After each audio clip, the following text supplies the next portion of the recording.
we're going to cook two different ways today. We're going to cook strictly on a gas grill. And when you're cooking prime steaks and you're cooking really nice steaks, a gas grill does a great job with it. The first thing I'm going to do is I'm going to cook the steak in this cast iron skillet. And if you notice, it's ribbed, so it's also going to give the rib look of the steak as it comes out. I use a little bit of grapeseed oil just to start off the pan. We're going to come over here and we are going to unravel our steaks. With the bone-in ribeye, we're going to try the Texas Boost rub. I think this is going to be a really good rub. So we're just going to give this a light dusting here of what we're doing. Boy, it's nice and room temperature right now. These have been sitting for a little over an hour, so they're pretty set. All right, let's go.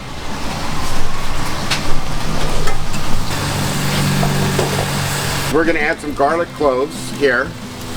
So you see the garlic will start sizzling there. This is the butter from the corner butcher shop that they make, and we could start off with a piece just right on top, and then we're gonna start off with a little bit on the sides.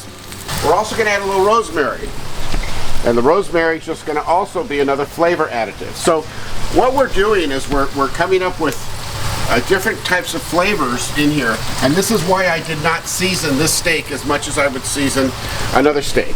With this steak, we're going to cook it on a high temperature. We're going to pull the steak at 140-ish, and the reason for that is because we want the steak to be medium rare. So we're just going to turn that over for the first time and let that also soak up in all that butter. So what I want to do now is I now want to work the butter to the top of the steak. So if you see this, I'm putting the butter on, the rosemary's in there nice and tight, and we're just going to keep putting that on here, and we're going to keep dishing the butter on. Now what happens is this hot butter also is going to be cooking the steak.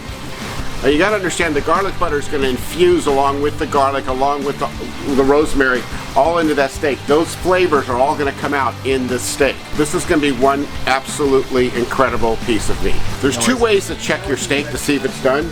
You can touch your steak and see that? See that nice little touch? It's kind of bouncy there. And then let's get the thermometer in there. Okay, so we're looking for 140 to 145. Well, we're getting there. 139, 140. Okay, so that's rare. All right, this steak is ready. How about that? I do not cover a steak with tinfoil after I cooked it, because I cook it to perfection, and if you put tinfoil over your steak or if you wrap it in tinfoil, it's going to bring up the temperature. It's just like putting it in another oven. I want this steak to sit and rest in the air and the temperature that it's in the room. And it's pretty nice, huh?